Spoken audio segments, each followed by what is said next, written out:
En 2006, Felipe Calderón inició su sexenio declarándole la guerra al narcotráfico y esto desataría la violencia que de por sí ya existía en México y la llevaría a niveles macros.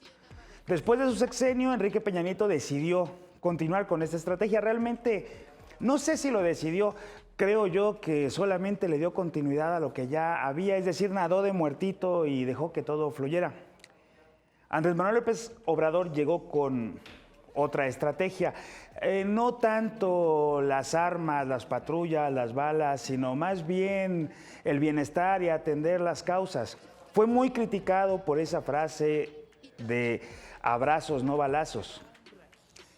Claudia Sheinbaum llegó con niveles de violencia a la baja, sí, pero llegó con un reto: demostrar que después de 6 años sí podía haber cambios en la estrategia de seguridad.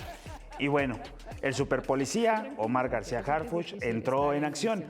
Y de repente hay una especie de combinación entre abrazar y no disparar, pero también hacer decomisos y a veces, tal vez solo a veces, disparar un poco. Es decir, la estrategia de seguridad dio un giro. Y aunque las causas se siguen atendiendo, Omar García Harfuch está haciendo las cosas muy bien. Se relevó al fiscal y en algunos estados hubo cambio de fiscales también. Es el caso de Michoacán. El día de ayer nos levantamos con una noticia muy buena. El Botox, quien presuntamente es el autor intelectual y de cierta manera material del asesinato del limonero Bernardo Bravo, que conmocionó a todo el país, fue detenido. Pero por la tarde-noche, nos enteramos que una familia, 2 colaboradores del Sistema Michoacano de Radio y Televisión, incluso 2 intérpretes de lengua de señas y su hija, fueron encontrados después de tener cerca de 12, 15 días desaparecidos. Fueron encontrados sin vida con señales de tortura y cuyos cuerpos pues, fueron calcinados. Entonces nos lleva a la siguiente reflexión: ¿qué estamos haciendo mal? ¿Qué estamos haciendo bien? ¿Qué tanto nos falta? Y es que sí, esta estrategia de seguridad es de largo aliento, pero mientras, ¿qué hacemos? ¿Cómo lo resolvemos? ¿Qué decimos? Hay una colaboración bastante directa entre el gobierno de Michoacán y el gobierno de la Federación. Pero después de lo que pasó con el alcalde de Uruapan y después de estas noticias, cabe en el análisis hacer una reflexión y preguntarnos qué más podemos hacer, qué más tenemos que hacer como sociedad. Yo soy de los que sigue creyendo que no hay otra respuesta, que no sea el amor, pero mientras, ¿qué hacemos? Así arrancamos la posmañanera del pueblo.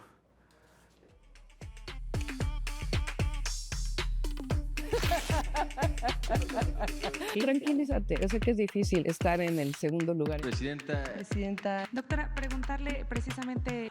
Soy presidenta, soy abuela, soy madre y también ama de casa, a mucha honra.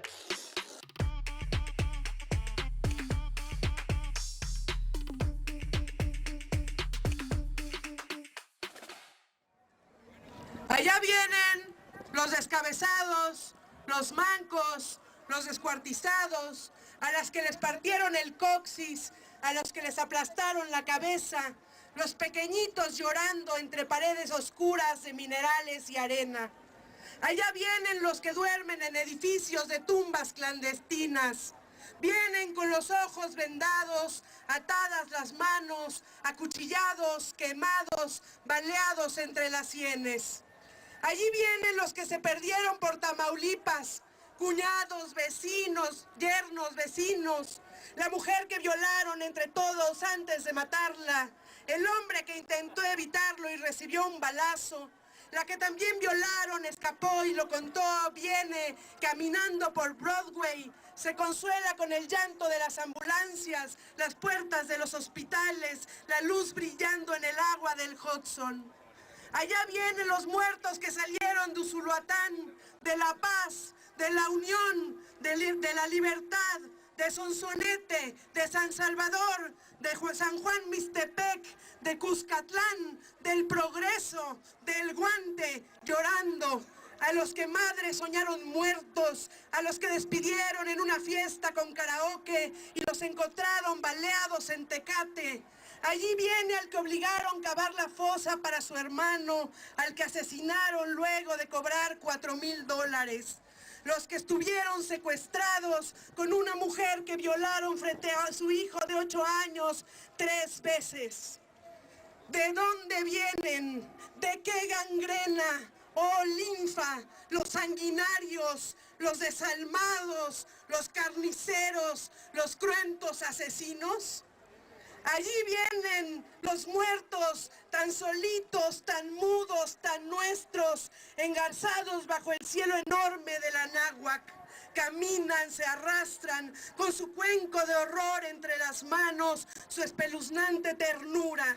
Se llaman los muertos que encontraron en una fosa en Tasco, los muertos que encontraron en parajes alejados de Chihuahua, los muertos que encontraron esparcidos en parcelas de cultivo, los muertos que encontraron tirados en la Marquesa, los muertos que encontraron colgando de los puentes, los muertos que encontraron sin cabeza en terrenos ejidales, los muertos que encontraron a la orilla de la carretera, los muertos que encontraron en coches abandonados, los muertos que encontraron en San Fernando, los sin número que destazaron y aún no encuentran, las piernas, los brazos, las cabezas, los fémures de muertos disueltos en tambo, se llaman restos, cadáveres, oxisos, se llaman los muertos a los que madres no se cansan de esperar, los muertos a los que hijos no se cansan de esperar, los muertos que esposas no se cansan de esperar, imaginan entre subways y gringos. Se llaman chambrita tejida en el cajón del alma, camisetita de 3 meses, la foto de la sonrisa chimuela, se llaman mamita, papito, se llaman pataditas en el vientre y el primer llanto, se llaman 4 hijos, Petronia 2, Zacarías 3, Saba 5, Glenda 6 y una viuda muchacha que se enamoró cuando estudiaba la primaria. Se llaman ganas de bailar en las fiestas, se llaman rubor de mejillas encendidas y manos sudorosas, se llaman muchachos, se llaman ganas de construir una casa, echar tabique, darle de comer a mis hijos, se llaman $2 por limpiar frijoles, casas, haciendas, oficinas, llantos de niños en pisos de tierra, la luz volando sobre los pájaros, el vuelo de las palomas en la iglesia, se llaman besos a la orilla del río, se llaman Helder 17, Daniel 22, Filmar 24, Ismael 15, José 16, Jacinta 21, Inés 28, Francisco 53, entre matorrales, amordazados, en jardines de ranchos de seguridad, maniatados, desvaneciéndose en parajes olvidados, desintegrándose muda, calladamente. Se llaman secretos de sicarios, secretos de masacres, secretos de policías. Se llaman llanto, se llaman neblina, se llaman cuerpo, se llaman piel, se llaman tibieza, se llaman beso, se llaman abrazo, se llaman risa, se llaman personas, se llaman súplicas, se llamaban yo, se llamaban tú, se llamaban nosotros, se llaman vergüenza, se llaman llanto. Allá van María, Juana, Petra, Carolina, 13, 18, 25, 16, los pechos mordidos, las manos atadas, calcinados sus cuerpos, sus huesos pulidos por la arena del desierto. Se llaman las muertas que nadie sabe, nadie vio que mataran. Se llaman las mujeres que salen de noche solas a los bares. Se llaman mujeres que trabajan, salen de sus casas en la madrugada. Se llaman hermanas, hijas, madres, tías, desaparecidas, violadas, calcinadas, aventadas. Se llaman carne, se llaman carne. Allá, sin flores, sin altares, sin losas, sin edad, sin deudos, sin nombre, sin llanto, duermen en su cementerio. Se llama Temisco, se llama Santana, se llama Mazatepec, se llama Juárez, se llama Puente de Ixtla, se llama Tlaltizapán, se llama Samalayuca, se llama El Capulín, se llama Reynosa, se llama Nuevo Laredo, se llama Guadalupe, se llama Lomas de Poleo, se llama México. Muchas gracias.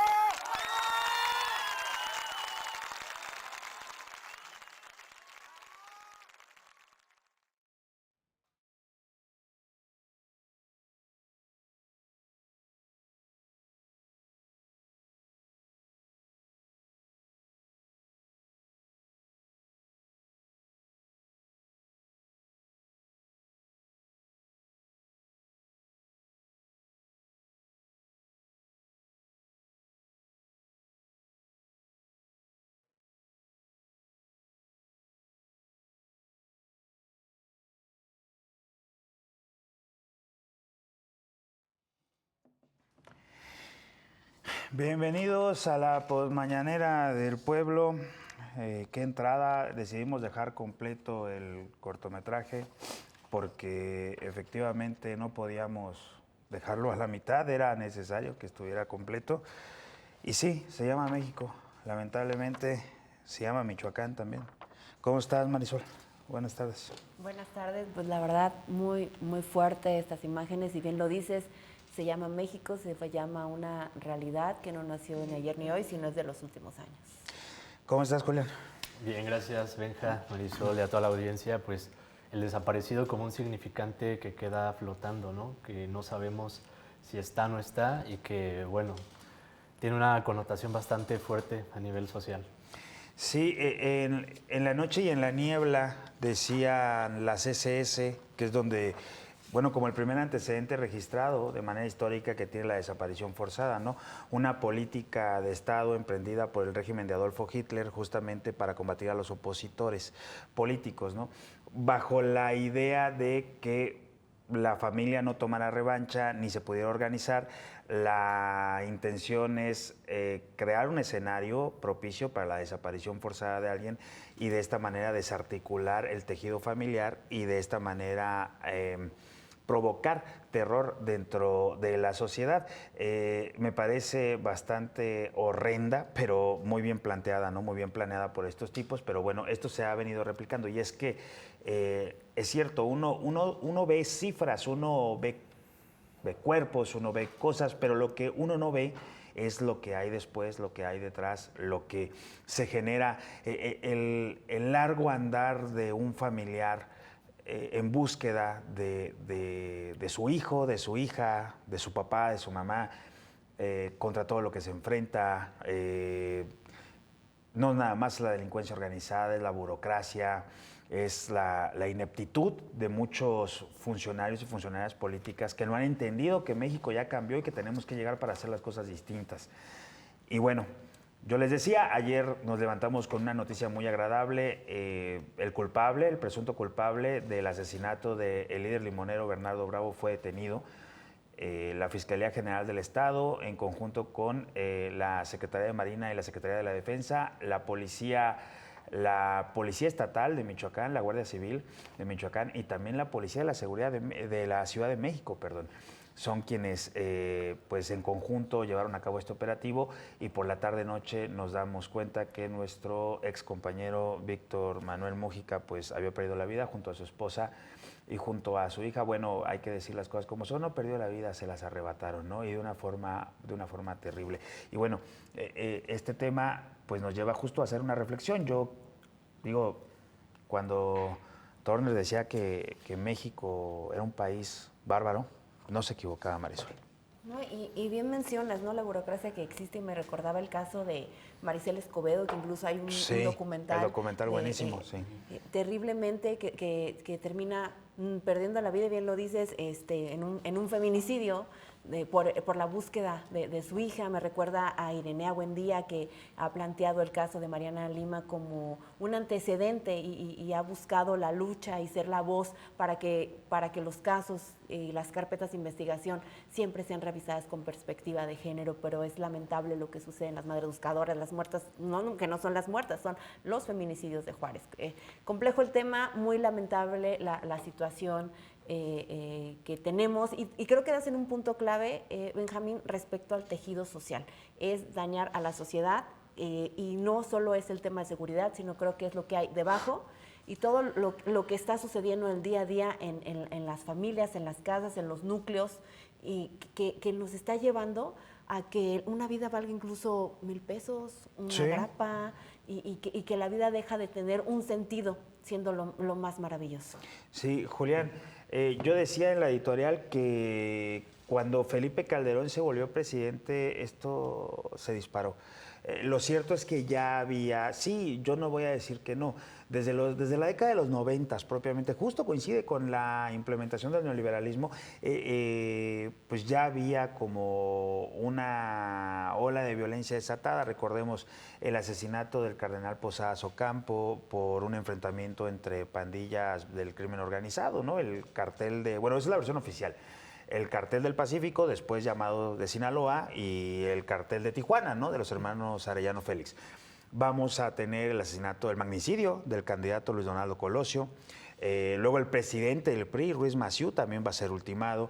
Tenemos este fenómeno que se da en Ciudad Juárez con las mujeres en la maquila, y poco a poco se va construyendo pues una normalización de la violencia. Luego vamos a tener el sexenio de Felipe Calderón, que pues va a ser brutal.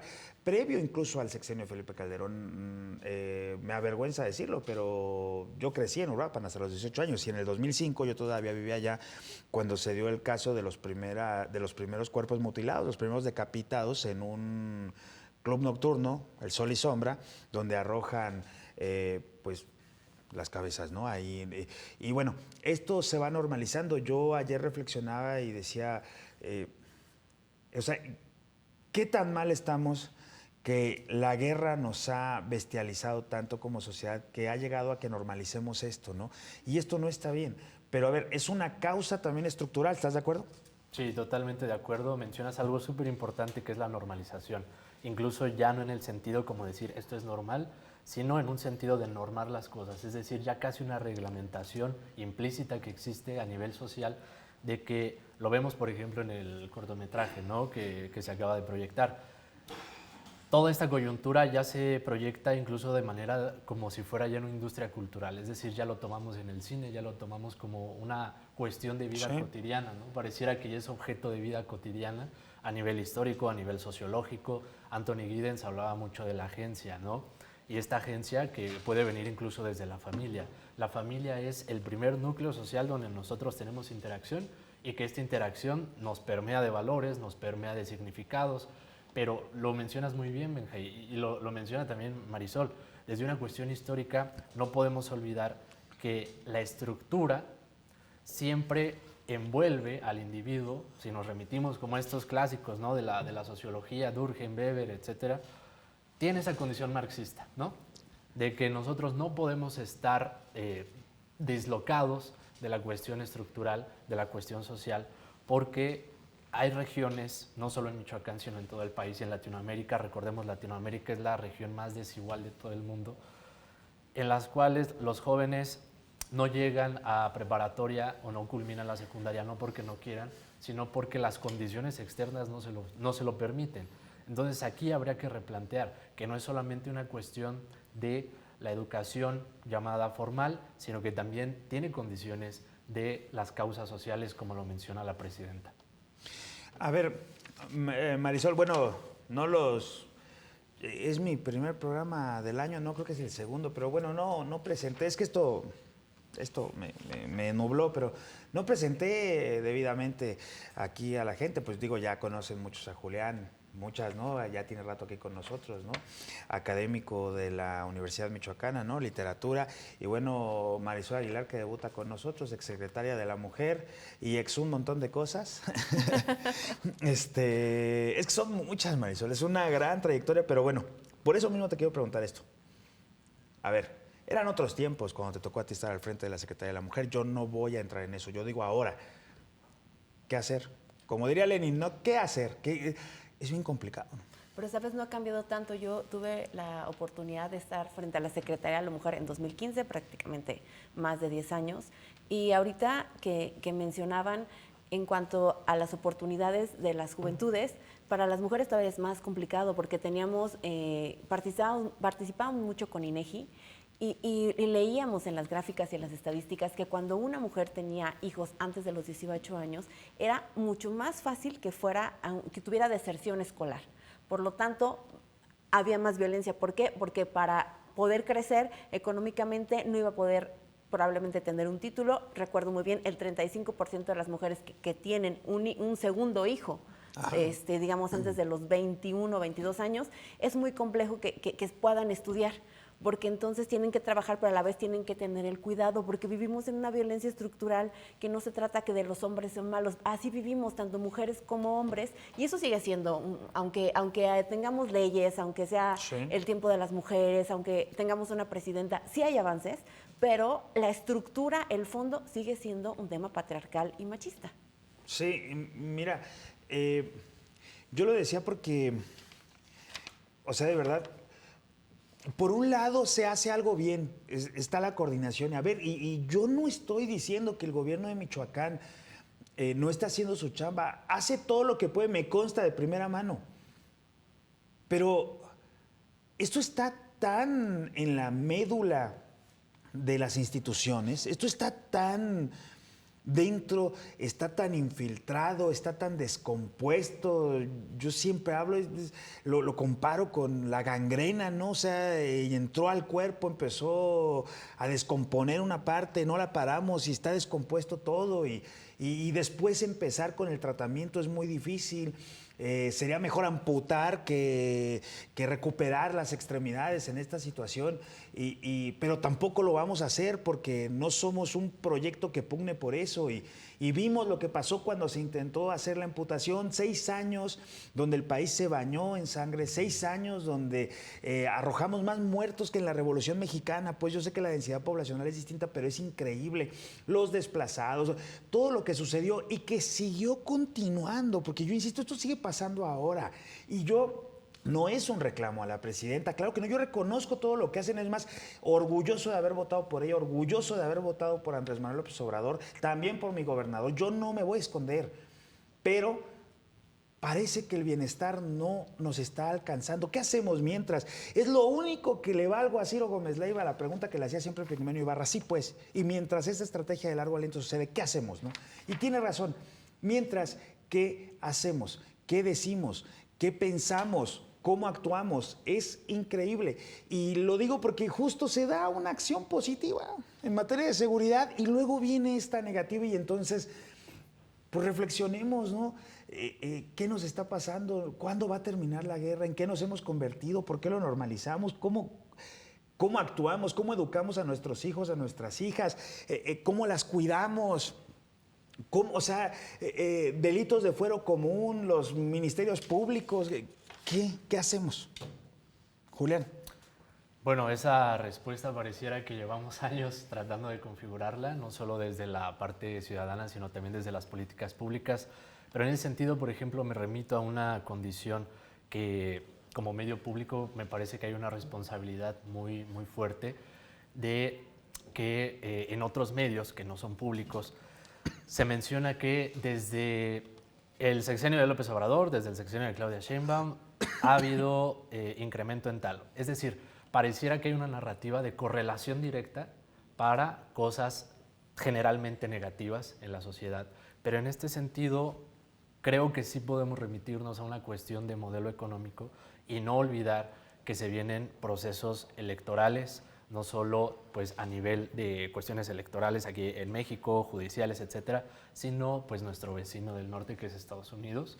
Y ahí mismo pues, tenemos lo que acaba de comentar una funcionaria muy cercana a Donald Trump, que los días de los carteles mexicanos están contados, pero bueno, habrá que entender, ¿realmente Donald Trump quiere exterminar o quiere terminar con el narcotráfico en México. Realmente a Donald Trump le interesa el problema de salud pública que tienen sus ciudadanos con el consumo de ciertas sustancias. Es decir, hacia dónde apunta realmente la política de Estados Unidos.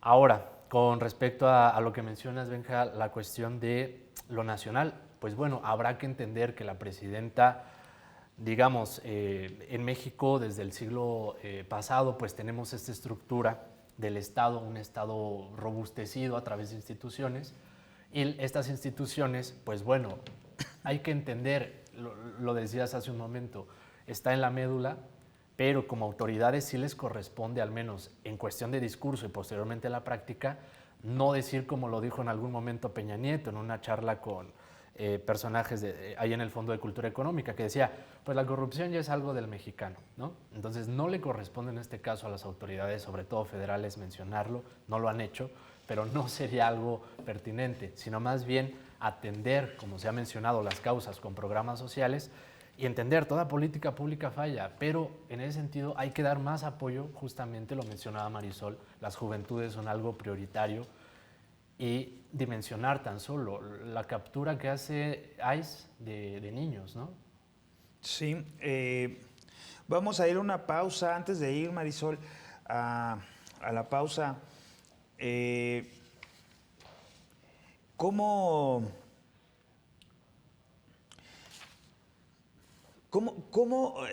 o sea, entiendo esta parte, ¿no? El tema de la juventud. ¿Cómo apoyar más a la juventud? O sea, yo no digo que sea suficiente, solamente digo, las becas Benito Juárez llegaron de forma universal, ¿no? No era mucho, pero bueno, ahí estaba. Jóvenes construyendo el futuro, ahora la beca Rita Cetina. Hay una beca que lamentablemente no alcanza, no es universal, pues, ¿no? Se hace una evaluación que se llama Jóvenes Escribiendo el Futuro, que es para jóvenes universitarios, ¿no? Que están estudiando en la universidad. ¿Qué más podemos hacer? O sea, es que de verdad yo a veces me pongo a pensar y digo, no tengo, por eso, perdón que abuse de la pregunta, ¿no? Pero no tengo la respuesta, ¿no? ¿Cómo apoyamos principalmente a las mujeres jóvenes, ¿no? ¿Cómo? ¿Tienes la respuesta? Nadie tiene la respuesta, pero creo que le das al clavo, o sea, a ver el cómo. Ya hay una política pública y qué bueno que esa política pública tenga presupuesto, porque luego las políticas públicas sin presupuesto no funcionan. Pero creo que ya que está planteado, es necesario darle un seguimiento. ¿Y qué está sucediendo con estas personas que les ha llegado un año, tantos meses en su vida ese recurso? Porque también, lo tenemos que decir, ha sido cuestionado que ese recurso, que a veces es mal utilizado, porque no solamente es dar dinero por darlo, hay que darle un seguimiento y también un enfoque, que se entregue algo, que haya una capacitación, una retribución a la sociedad. Creo que hoy vivimos en un mundo globalizado, en un mundo tecnológico, y que tenemos que buscar otras alternativas, sí también de seguimiento y de control, para retribuir a la sociedad, las personas que están recibiendo esa beca, las juventudes que están recibiendo esa beca, ¿por qué no retribuirle a la sociedad de alguna manera en las calles, en estar con las juventudes, los niños, las niñas, porque necesitamos de todos, no solamente... Simplemente insertarlos, ¿no? Darle seguimiento y que puedan tener una bolsa de trabajo. Y participar socialmente. Hemos perdido la participación social y comunitaria. Sí, el tejido hoy, social está roto. Después del COVID, estamos alienados en la tecnología. Vivimos, la violencia y el COVID nos hicieron pero presas. Estamos viviendo individualizados y estamos aislándonos. Y eso no nos ayuda como colectividad. No, el tejido social está roto, o sea, roto totalmente. Yo, créanme que al igual que seguramente muchos y muchas, todos los días trato de salir, confiar en mi vecino, mi vecina, ayudar a quien puedo. Yo lo intento siempre, pero lo cierto es que lo que permea es la desconfianza, lo cierto es que lo que permea es la individualidad, como bien lo señalan aquí, o sea, el preocuparse por mí antes que por los demás. Y es muy difícil volver a reconstruirlo. Realmente hacemos comunidad yendo a los centros comerciales. Usted haga reflexión en eso. Cuando nuestros hijos e hijas quieren salir a algún lugar, plantean ir a un centro comercial, no ir a una plaza a platicar con un amigo o con una amiga, a vernos a la cara con las demás personas, a comer donde los demás comen. Los espacios públicos de recreación están abandonados muchas veces, como sociedad también los hemos abandonado, es la verdad, por todas estas situaciones. O sea, no nos plantean vayamos al parque a caminar, vayamos al columpio, no, es vamos a la plaza, vamos al Tozano, ¿no? A ver qué sucede, qué hay. Quiero un helado, quiero ver juguetes, o sea, y desde ahí creo yo que como sociedad emprendimos hace mucho tiempo un camino y es difícil volver a entrar a la senda. Se dificulta mucho. La verdad es que también el modelo económico que padecimos durante mucho tiempo y que todavía hay estragos y todavía seguimos padeciendo en algunas cosas, terminó formando a la generación, bueno, a varias generaciones, principalmente a la mía. Yo crecí en los 90s. Y la verdad es que estamos saturados y bombardeados de todo eso, ¿eh? Individualismo, consumismo, el tema de entre más tienes, más eres, el concepto de belleza occidental totalmente incrustado, ¿no?, en la mente de las personas. ¿Quién no conoce a alguien que para referirse a unos ojos color verde dice ojos de color? Bueno, es como si nosotros no tuviéramos color en los ojos, ¿qué? ¿No? O sea, no los entiendo. O cuando se quieren referir a algún afroamericano, dicen gente de color, bueno, ¿y tú no tienes color o qué? Bueno, todo eso. Claro. Incluso los programas de comedia, siempre ridiculizando la pobreza, no sé si recuerdan, crecimos con eso, ¿no? Los chistes, donde siempre había un mexicano que era el que se equivocaba, había un ruso, un soviético, un inglés, un estadounidense, pero el mexicano siempre el gracioso. Ajá, sí. Pepito, güey, ¿quién conoce a Pepito? Sí, ¿alguien conoce a Pepito? Si alguien conoce a Pepito, díganle que es una leyenda, güey. Pero justamente es eso, ¿no? O sea, crecimos y bueno, ahora volteamos y la gente de mi generación y de una generación o dos arriba, o una generación o dos abajo, son quienes toman las decisiones, quienes tienen las riendas de muchas cosas, y justamente es lo que vemos, ¿no? Vamos a una pausa. Antes de ir a una pausa, haga una reflexión. Usted vea la mayoría de los sicarios y jefes delincuenciales aprendidos en los últimos 10 años y saque la cuenta. ¿Cuántos años tenía el Botox? Si alguien me puede ayudar con la edad que tenía el Botox. Pero la gran mayoría son jóvenes, bueno, fueron jóvenes más bien, durante el sexenio de Felipe Calderón. La gran mayoría eran chicos, eran adolescentes que se criaron bajo el esquema de la narcocultura que predominaba en esa época. Pero bueno, vamos a ir a una pausa, 5:37, ya se nos fue el tiempo volando. Vamos a una pausa, volvemos.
what a united front looks like. And just to tell you how bad of a guy Ryan Wedding is, he went from an Olympic snowboarder to the largest narco trafficker in modern times. He is a modern day El Chapo. He is a modern day Pablo Escobar. And he thought he could evade justice. But these brave men and women put together a prosecution package, put together an investigative package, put together an operation strategy. And here we are today, bringing him to justice for trafficking hundreds of kilos of cocaine and also for the murder of innocent civilians. This individual and his organization and the Sinaloa cartel poured narcotics into the streets of North America and killed too many of our youth and corrupted too many of our citizens. And that ends today. I also want to have a tremendous shout out to the government of Mexico. President Sheinbaum, Secretary Harfuch, and the military and law enforcement officers of Mexico worked hand in glove with our teams on the ground there to apprehend last night in Mexico City, Ryan Wedding. I was privileged to be there on a previously planned trip, and this was a great operation that came together through interagency success because no one behind me and to the side of me cares about credit. They care about putting away the bad guys and safeguarding our communities. That is the leadership that President Trump has brought to the presidency. That is the support that he has brought to law enforcement from coast to coast. Estamos de regreso y por otro lado tenemos esto, ¿no? Al muchacho el director del FBI, agradeciéndole al gobierno mexicano por la entrega del exatleta canadiense de snowboard, exatleta olímpico además, de esa patineta de la nieve, pues para que usted me entienda, esa especie de patineta que se hace un deporte ahí en los deportes olímpicos de invierno. Y que, bueno, pues resultó que el muchacho era muy talentoso para la patineta, pero era más talentoso para la pistola y dirigía una célula delincuencial, era uno de los principales operadores del cartel de Sinaloa, uno de los 10 más buscados de México además. Ha sido detenido y bueno, fue entregado a los Estados Unidos en un sinónimo, creo yo, como dice el director del FBI, a quien no hay que creerle nada, pero créame a mí, por favor, en un gesto de buena voluntad, de colaboración, de muestra de colaboración entre México y los Estados Unidos. Cada vez me gusta menos esta colaboración. A mí me gustaría que se enjuiciaran en mi país, porque también tenemos los mecanismos. Pero bueno, es lo que uno tiene que pagar por vivir al lado del imperio. Pero bueno, digo, por otro lado tenemos estas cosas y por eso digo altas, bajas, no sé. ¿Qué tiene que pasar en el mundo, Marisol, para que un atleta olímpico termine dentro del narcotráfico? Justamente lo pensaba, se promueve el deporte, ¿no? O en el discurso general de los gobiernos, en todos los sentidos, que las juventudes vayan a los deportes para que no caigan a la delincuencia, pero aquí fue al revés. Del deporte, sí. Atleta olímpico, termina la delincuencia.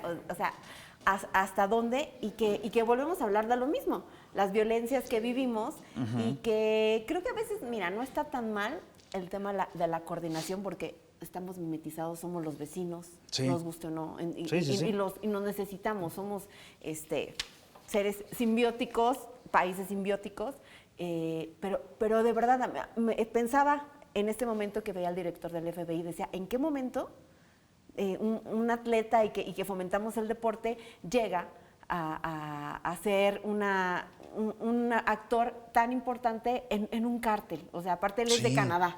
Sí, y estaba en Sinaloa, y que también nos habla de que las redes no solamente están en México, ni en Estados Unidos. Estamos hablando de, hace rato decía la globalización está en todo sentido, no solamente en lo que consumimos, sino en la vida diaria, en lo que hablamos y cómo nos relacionamos.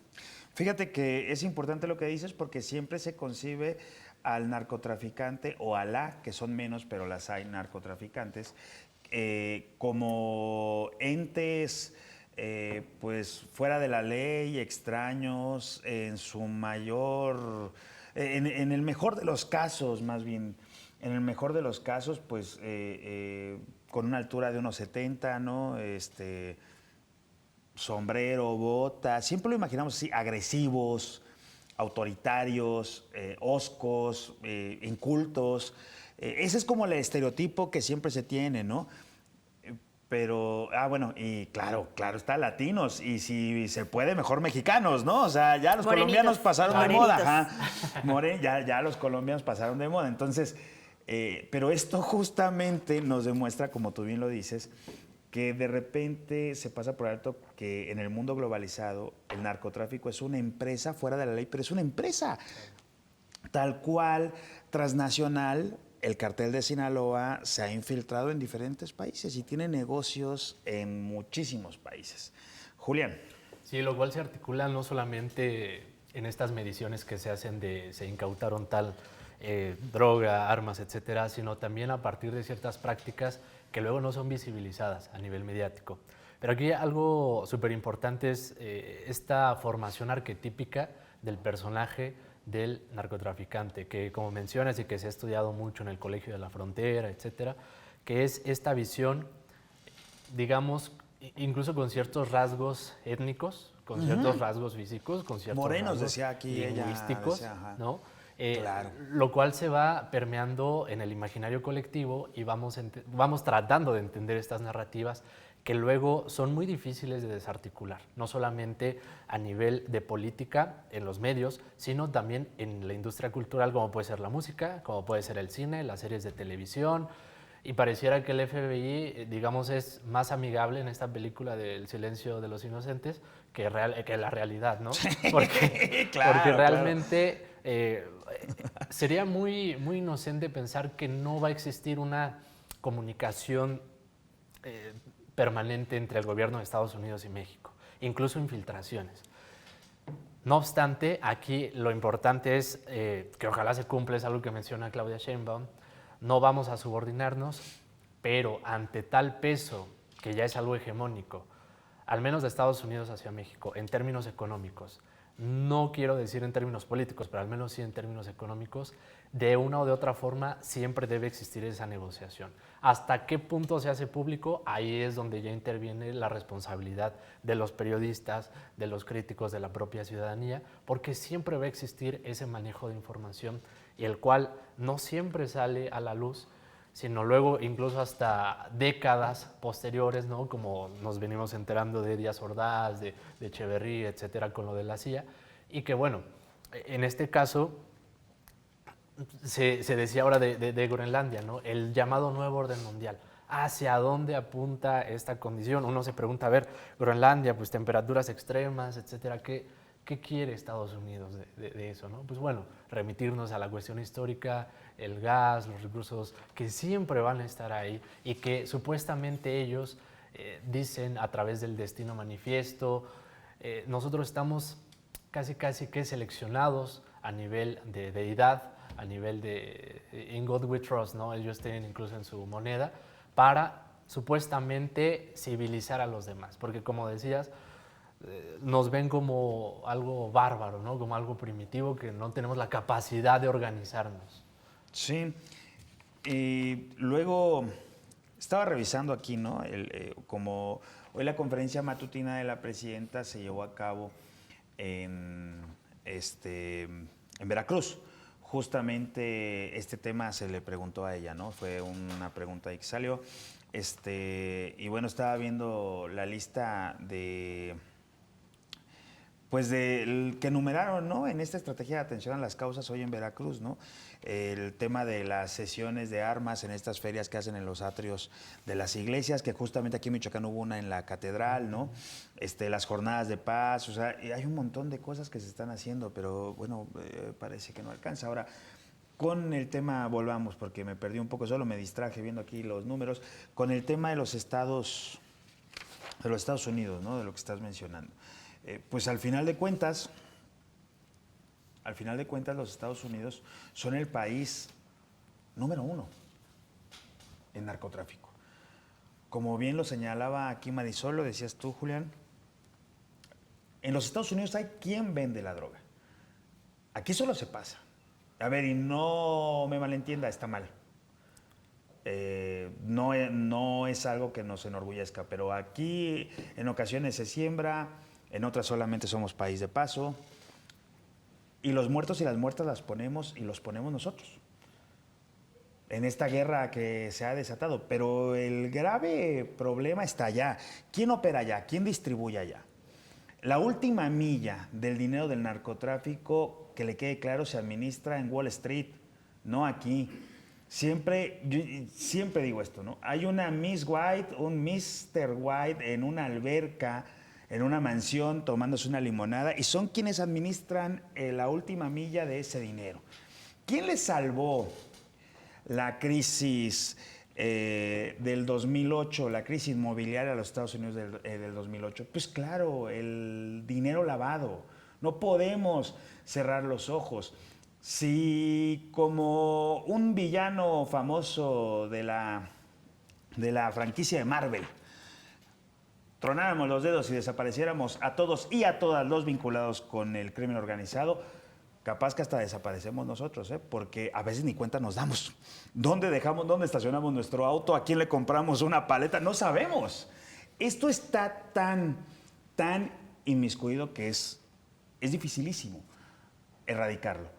¿Y sabe a quién no le conviene erradicarlo? Justamente por lo que acabo de decir, a los Estados Unidos.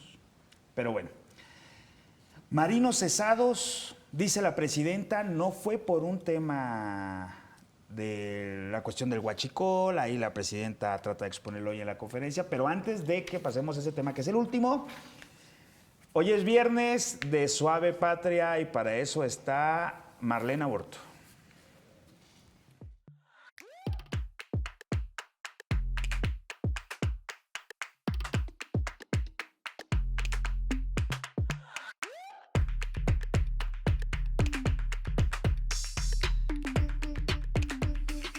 Viernes de Suave Patria nos presentaron una cápsula de reconocimiento a los médicos que cambian vida. Desde Hidalgo, la atención médica náhuatl se ha convertido en un apapacho que reconforta el alma y también el cuerpo, porque aquí los médicos hacen que sus pacientes se sientan en confianza, los alientan y saben que ellos no van a ir porque quieran estar, sino por una necesidad, por algún padecimiento que puede ser leve o que puede ser grave.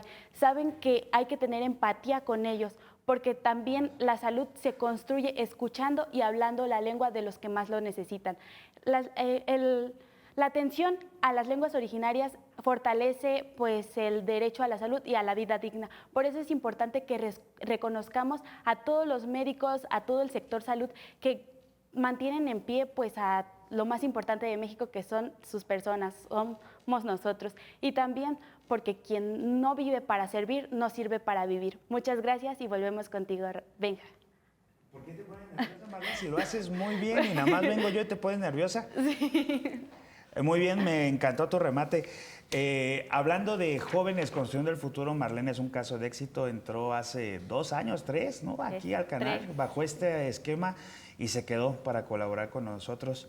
Una pedagoga que decidió incursionar en los medios de comunicación y ahora anda desarrollando la planeación del Sistema Michoacano de Radio y Televisión junto con todo el equipo de la subdirección. Estoy orgulloso de ti, Marlene, no te pongas nerviosa. Muchas gracias, Benja. ¿Algo más que quieras decir? No, pues que siempre valoremos los pueblos indígenas y valoremos la lengua que cada una de las personas tiene, que no los menospreciemos y pues aprendamos siempre de nuestro México. Y que no te pongas nerviosa. Gracias, Claro Marlene. que sí, gracias. Ok, bajas en la Marina por huachicol. ¿Tenemos las palabras de la presidenta? Adelante. De María de Los Ángeles me dicen adelante. María Morales Ángeles. Uno es retirado, con él no hay problema. El otro estaba en el activo, pero como está prófugo, está desertando, por lo tanto causa baja. Entonces, ¿son 4 dados de baja? Sí. ¿Y 2 detenidos? No, o sea, son 6 detenidos en total, pero hay 2 que todavía están en proceso. O sea, lo que pasa es que hay un proceso administrativo para los de baja. Ellos tienen que hacer tienen derecho a pedir una revisión.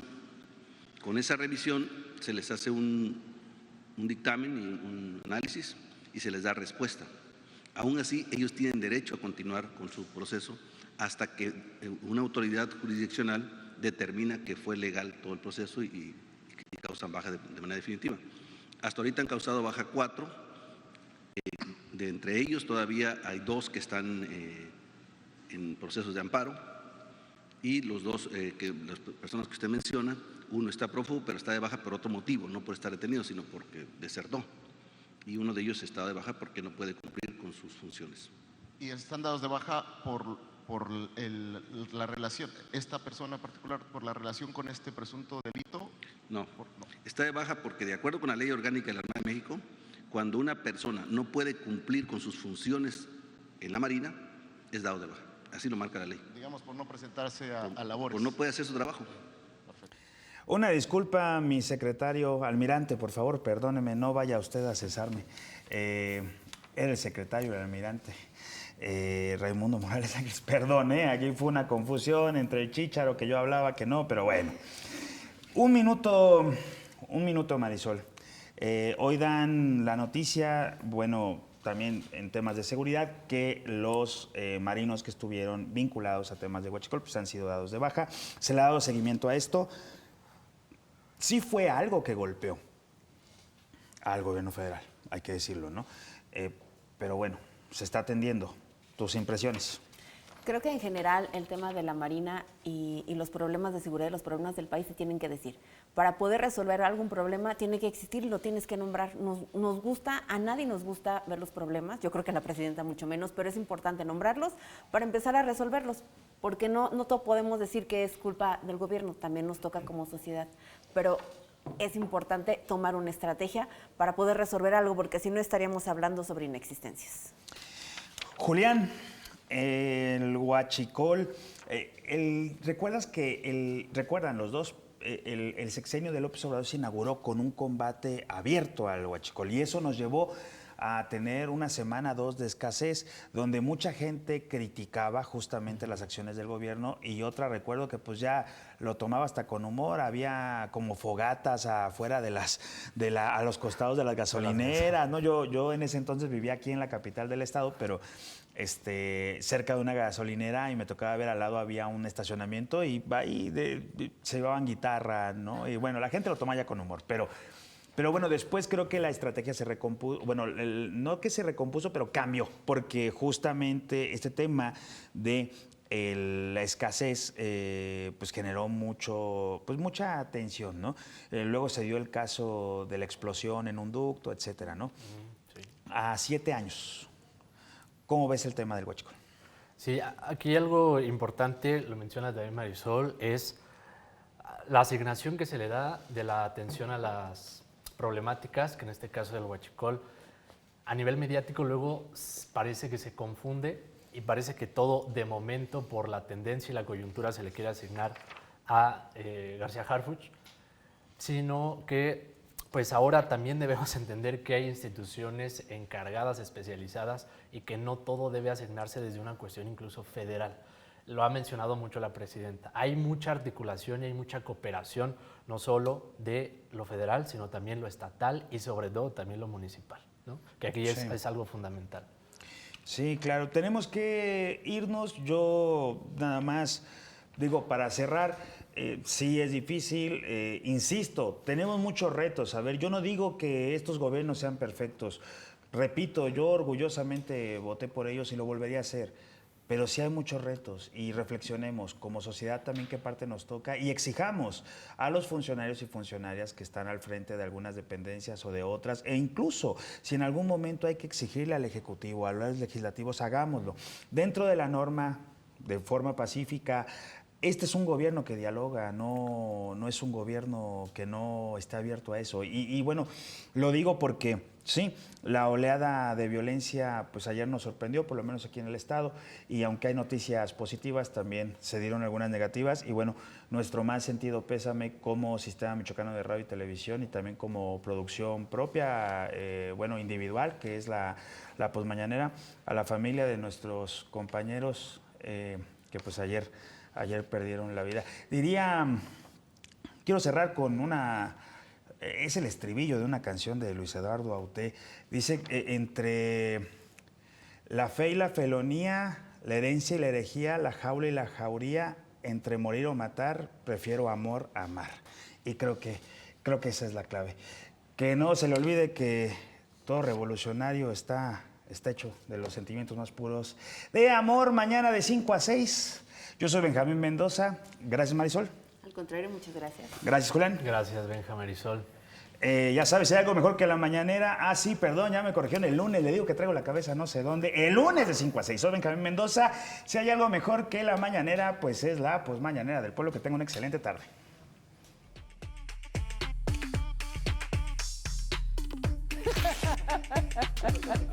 Tranquilízate, yo sé que es difícil estar en el segundo lugar. Presidenta. Doctora, preguntarle precisamente. Soy madre, abuela.